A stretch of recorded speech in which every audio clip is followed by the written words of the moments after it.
नौजवानों से कहता हूं, एक नई जिंदगी शुरू करो नौजवानों, आंख बंद करके दूसरे नौजवानों की नकल मत करो। तरस आता है मुझे नौजवानों पर। किसी फिल्म में किसी एक्टर को कोई खास तरीके के कपड़े पहने हुए देख लिए तो हमारा नौजवान उसी तरह के कपड़े पहनना चाहता है। सुना एक बार एक साहब टेलर की दुकान से कपड़े लेकर निकले और सड़क पर अंधाधुंध दौड़ते हुए जा रहे थे। न ट्रैफिक का ख्याल न किसी चीज का ख्याल, दौड़े चले जा रहे हैं, भागे चले गए। उनका एक दोस्त मिला, उसने उनको पकड़ा। उनका भाई खैरियत, तो क्या बात है, ये इस तरह तुम पागलों की तरह क्यों दौड़ रहे हो? उसने कहा मैं इसलिए घर जल्दी जा रहा हूं, मुझे डर लग रहा है कहीं घर पहुंचने से पहले पहले फैशन बदल ना जाए। ये है आज के नौजवान। किसी पागलखाने में आज के नौजवानों का इलाज शायद नहीं है। क्या पागल उसी को कहते हैं जो कपड़े उतार के नंगा सड़क पर घूमे? क्या पागल उसी को कहते हैं जो आपके सलाम के जवाब में आपको मां बहन की गाली दे? दुनिया में आज तक किसी पागल ने अपने को पागल तस्लीम किया है? किसी ने कहा है कि मैं पागल हूं? उसको अगर आप पागल कहेंगे तो वो 2 थप्पड़ मारेगा। आज का अगर नौजवान मेरे कहने पर ये नहीं मानेगा कि मैं पागल हूं तो मैं और तस्दीक कर लूंगा कि वाकई वो पागल है। इसलिए कि एक अलामत है इस बात की कि पागल अपने को पागल नहीं मानता। क्या बात है? अब किसी एक्टर ने बाल बढ़ा लिए, उसको फिल्म में दिखाना था कोई पागल मजनून, तो मजनू कोई बहुत अच्छे कपड़े पहने हुए नहीं होता। उलझे बाल, लंबे नाखून, गिरेबां चाक, फटे हुए कपड़े, ये मजनू होता है। मजनू कोई शेरवानी पहने हुए नहीं होता। तो अब किसी एक्टर ने ये हुलिया अपना बना लिया, हमारे करोड़ों नौजवानों ने हुलिया बनाया। क्या है ये? लड़कियों में किसी लड़की औरत ने देखा कि दुपट्टा सर पर नहीं उड़ा जाता, गले में लटका जाता, तो वो गले में दुपट्टा पतला होता चला गया और ऐसा मालूम हुआ कि अस्पताल की वो जो बैंडेज होती है वो हो गया दुपट्टा। तो भाई अगर तुम बिटिया जख्मी हो तो ठीक से मरहम पट्टी करा लो, ये पट्टी गले में क्यों डाले हो? डाल दिया, फैशन है। कॉलेज में पढ़ती है, नाम है आयशा, नाम है फातिमा, नाम है खदीजा, और लिबास है नाचने वालियों का, बेहुदा लिबास, निहायत बदतहजीब लिबास। क्या ये मुसलमान है? इनको मुसलमान कहना चाहिए? एक बहुत ही मुहज़्ज़ब, सिविलाइज्ड, वैल्यू बेस्ड, शाइस्ता मुआशरा इस्लाम ने बनाया। खूबसूरत मुआशरा, इज्जतें भी महफूज, आबरू भी महफूज, नजरें भी पाक, दिल भी पाक, वक्त भी फजूल कामों में ज़ाय नहीं होता। पहले लड़कियां अपने घरों में खाली औकात में कोई स्वेटर बुनती थी, कोई करोशियां चलाती थी, कोई निटिंग का काम होता था। अक्सर लड़कियां, बच्चियां, उनके हाथ में स्वेटर बुनने की सिलाइयाँ होती थी या करोशियाँ होती थी और उससे वो कुछ बना बुना करती थी। ये एक फ़न होता है जिससे बच्चियों के अंदर खुद एतमादी आती है, वक्त का इस्तेमाल आता है, खिदमत का जज्बा आता है। बहुत फ़ायदे इसके होते हैं, नफ्सियाती भी। गरीब घरों की लड़कियां, औरतें ये सब बुनकर और सीकर इज्जत के साथ अपना पेट पालती थी। बड़ा मुहज़्ज़ब मुआशरा था। आज बिल्कुल ख़त्म हो गया घरों के अंदर औरतों लड़कियों का ऊन की सिलाइयों या करोशिया का इस्तेमाल। एक बार रहमत दो आलम सल्लल्लाहु अलैहि वसल्लम घर में दाखिल हुए तो छोटी बहन थी हज़रत आयशा की, हज़रत अस्मा, वो सिलाइयाँ लिए हुए कुछ बुन रही थी। तो उन्होंने पूछा, अस्मा क्या कर रही हो? तो अस्मा ने बताया कि मैं फला चीज़ आपके लिए बुन रही हूँ। क्या जुमला हुजूर ने फरमाया, अल्लाह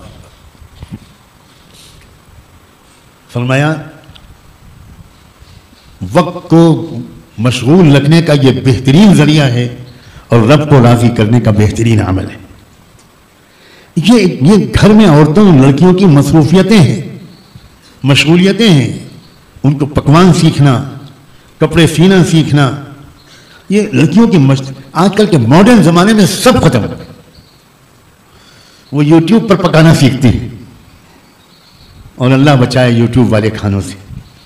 ला हौल वला कुव्वत इल्ला बिल्लाह। जो लोग यूट्यूब वाले खाना खाते हैं, मैं पेशगी उनके लिए ताज़ियत पेश करता हूँ, और चूँकि वो बहुत जल्द दुनिया से जाएंगे तो उनके वारिसों से इज़हार हमदर्दी करता हूँ। वो मसाले यूट्यूब वाले खानों में डलवाए जाते हैं जो जहर है, कुछ खबर नहीं आपको, और आपकी अपनी औरतों और बच्चियों को ज़रा भी अकल नहीं है। ऐसी चीज़ें उसमें अक्सर इंग्रेडिएंट्स में शामिल होती हैं जो सख्त नुकसानदेह हैं, जिनसे कैंसर की बीमारी का पैदा होना तकरीबन यकीनी है। और हमारी 98% पढ़े लिखे घरों की लड़कियां उसी यूट्यूब से सीखती हैं, जब उनके सर पर शादी के बाद खाने पकाने की मुसीबत आती है। शादी से पहले तो माशाअल्लाह सवाल ही पैदा नहीं होता कि वो किचन में जाएं, वो अम्मी पकाएं चाहे जितनी बीमार हो।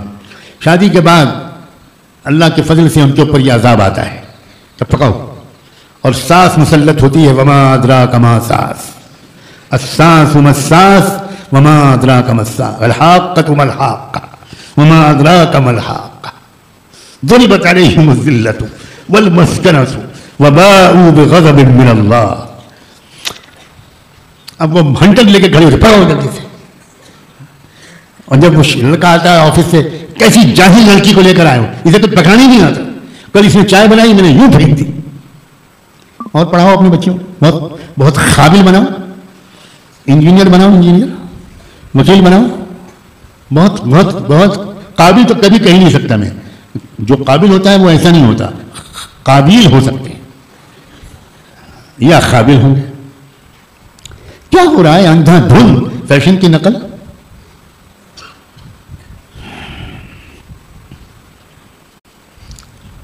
नौजवान बच्चों और बच्चियों, समझदार बनो, इस्लाम को समझो।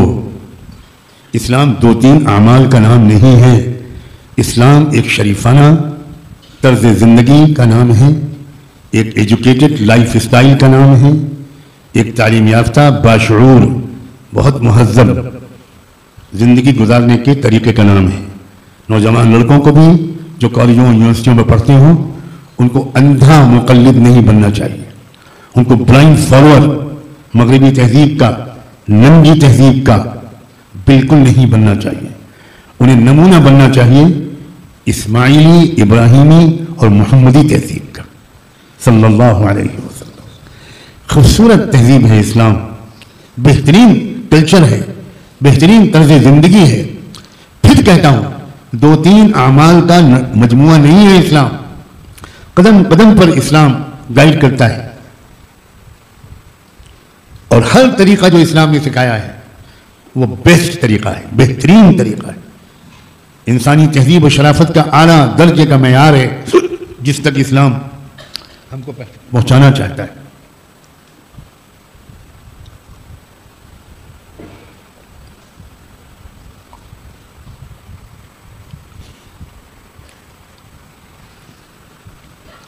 उस्तादों से भी कहता हूं, तलबा और तालिबात से भी कहता हूं कि वो नमूना बने इस्लामी तहजीब का, और बच्चों और बच्चियों को बहुत ही प्यार मोहब्बत के साथ, बच्चों और बच्चियों की अक़ली सतह का ख्याल करके, शफ़क़त मोहब्बत के साथ, अपनाइयत के साथ इस्लामी तहजीब का हुस्न और जमाल, इस्लामी तहजीब की खूबसूरती उनको समझाएं। बहुत रहम आता है, मुझे दुख होता है, हमारे बच्चे और बच्चियां इस्लाम के बारे में नावाकिफ़ भी हैं और बदगुमान भी हैं। वो ये समझते हैं कि बहुत ज़्यादती करता है इस्लाम, बहुत सख्ती करता है, ज़माने के ख़िलाफ़ चलने पर मजबूर करता है इस्लाम। काश कि ये बच्चे समझते और इनको समझाने वाले समझाते कि इस्लाम गंदगियों से दूर रखना चाहता है, तुम्हें बेवफाई के गम से दूर रखना चाहता है। बहुत अहम जुमला है जो मैंने बोला है, तुम्हें बेवफाई के गम से दूर रखना चाहता है, तुम्हें धोखे की मोहब्बतों से दूर रखना चाहता है। याद रखना, अगर तुम किसी से कह रहे हो, ऐ लड़कियों, तुमसे कोई लड़का कह रहा है कि मैं तुमसे प्यार करता हूं, तो जान लेना कि ये लड़का सिर्फ तुमसे ये नहीं कह रहा है कि मैं तुमसे प्यार करता हूं, कई लड़कियों से ये लड़का यही जुमला कहता है कि मैं तुमसे प्यार करता हूं। ये बेवफाई है, धोखा है।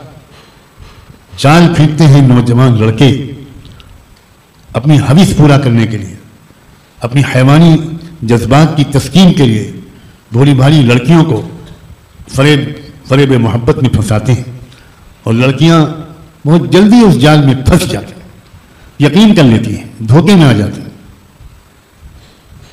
जो लोग इस्लाम पर चलते हैं, नौजवान लड़के हों या लड़कियां, वो कभी धोखे में नहीं आते, कभी भी धोखे में नहीं आते।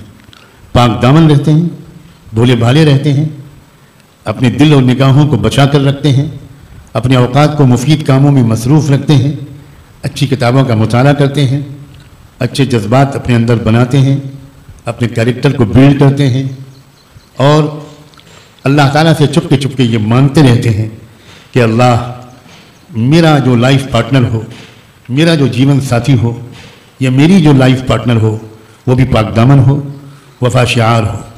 वो अपनी तमन्नाओं को अल्लाह के सामने रखते हैं, नदी नालियों में तमन्नाओं को फेंका नहीं करते, सड़कों पर अपनी तमन्नाओं को बहाया नहीं करते, सिर्फ अल्लाह के सामने चुपके चुपके अपनी आरज़ुएं रखते हैं और अल्लाह फिर उनकी आरज़ुओं को का ख्याल रखता है, उनकी दुआओं को कबूल करता है और उनकी किस्मत में ऐसे शरीक हयात या ऐसी शरीक हयात लिख देता है कि जो फरिश्तों की तरह पाकीज़ा होते या होती हैं, इस्लाम की खिदमत में उनका ज़िंदगी भर साथ देते हैं और लाखों शौहर ये कहने पर मजबूर होते हैं कि मैं जो कुछ टूटा फूटा दीनी काम कर पा रहा हूँ, अगर मेरी शरीक हयात ने मेरा साथ न दिया होता, मेरी हिम्मत न बढ़ाई होती, मेरा ताउन न किया होता, कदम कदम पर फिसलने से मुझे रोका और थामा न होता, तो मैं ये काम और इतना काम नहीं कर सकता।